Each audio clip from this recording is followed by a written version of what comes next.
Who doesn't want to avoid fouling up on a first date? Sometimes, all we need is another perspective to help us along. Miss Ada Wong, co-founder of the Dating Loft, sheds light on Janisha and Lillian's first date physical cues. What kind of message does that actually send to Lillian? Because she was like 30 minutes late. Yes, I know. Usually for first dates, right? One of the rules, so-called, is really never be late for your first date, because it kind of sends off the wrong signals to the other party. I know there can be 101 reasons. The car broke down. There was a jam. I can't find parking. But in the end, I feel that it still sets off a little bit the signal that hey, the date is a date, but it seems to be not so important.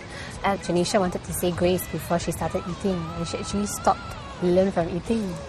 Yeah, so do you think she should have done that, and why? But if you go on the first date, it's probably not so nice to bring up your religious, practices onto a first meal, especially if the other party is not, a Christian or having the same religion as you.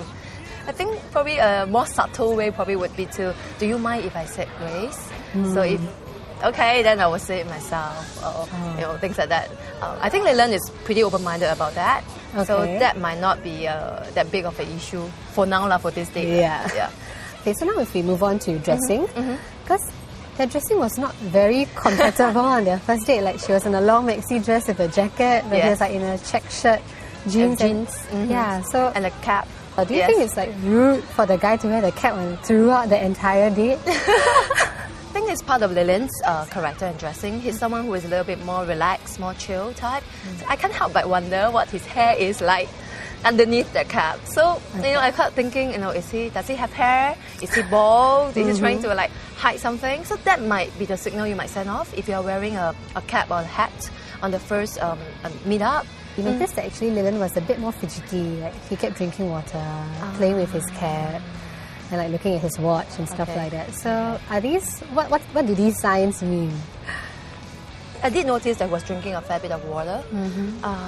That may be, he may be just thirsty. I mean, it can be a very simple reason for that. Body language may show that either first, he may be a little bored with what was being, the conversation was taking place, with what the conversation was, or he may be a little bit uneasy, about certain things that was being maybe presented by Janisha. He didn't actually ask for her number after the date, and I brought it up in the interview with you, and he said, yeah, he didn't ask. And I was like, why? And he just laughed. So does this mean something?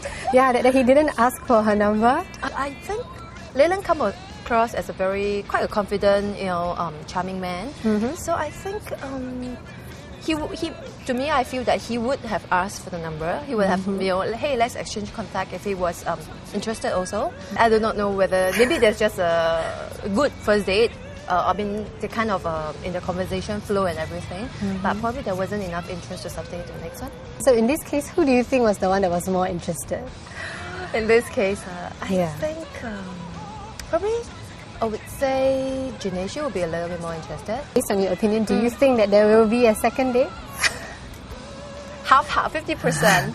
So, I think there is some interest, but there is not enough to maybe a few weeks down or a few months down the road, and then they were like, hey, or catch each other on Facebook or through another friend or whatever, then they were like, hey, let's go out again.